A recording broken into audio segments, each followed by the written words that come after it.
அஸ்ஸலாம் அலைக்கும். எல்லாரும் எப்படி இருக்கீங்க? இன்னைக்கு நம்ம மாப்பிள சம்பா அரிசியில இட்லி தோசை மாவு எப்படி செய்யலான்னு பார்க்கலாமா? மாப்பிள சம்பான்னா மாப்பிள்ளைங்களுக்கு மட்டும் இல்ல, பெண்களுக்கும் ரொம்ப ரொம்ப முக்கியமான, ரொம்ப வருஷமா காணாம போன அரிசியில இதுவும் ஒண்ணுங்க.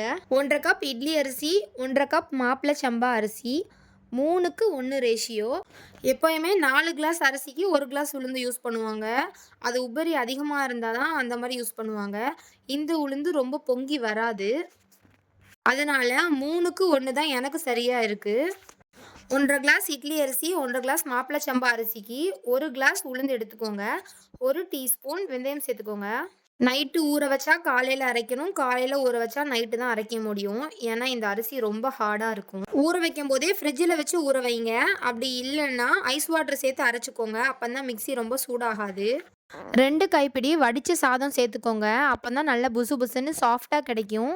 இதில் நம்ம சோடா உப்போ எதுவுமே சேர்க்க போறதில்ல. நல்ல இட்லி மாவு பதத்துக்கு அரைச்சி எடுத்துட்டு வந்துக்கோங்க. உப்பு போட்டு கையால நல்லா கலந்துக்கோங்க. 6லேருந்து 7 மணி நேரம் புளிக்க வச்சுக்கோங்க.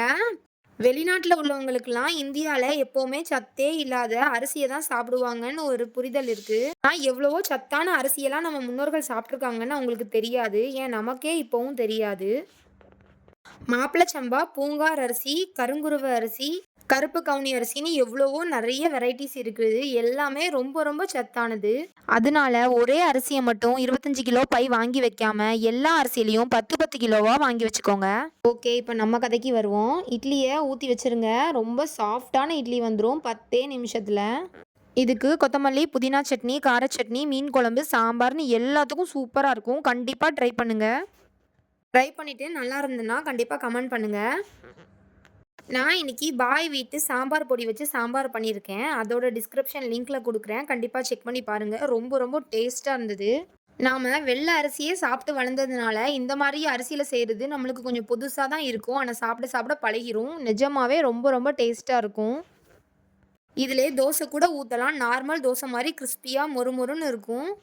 நான் இன்னைக்கு ஊத்தாப்பம் தான் பண்ணியிருக்கேன்.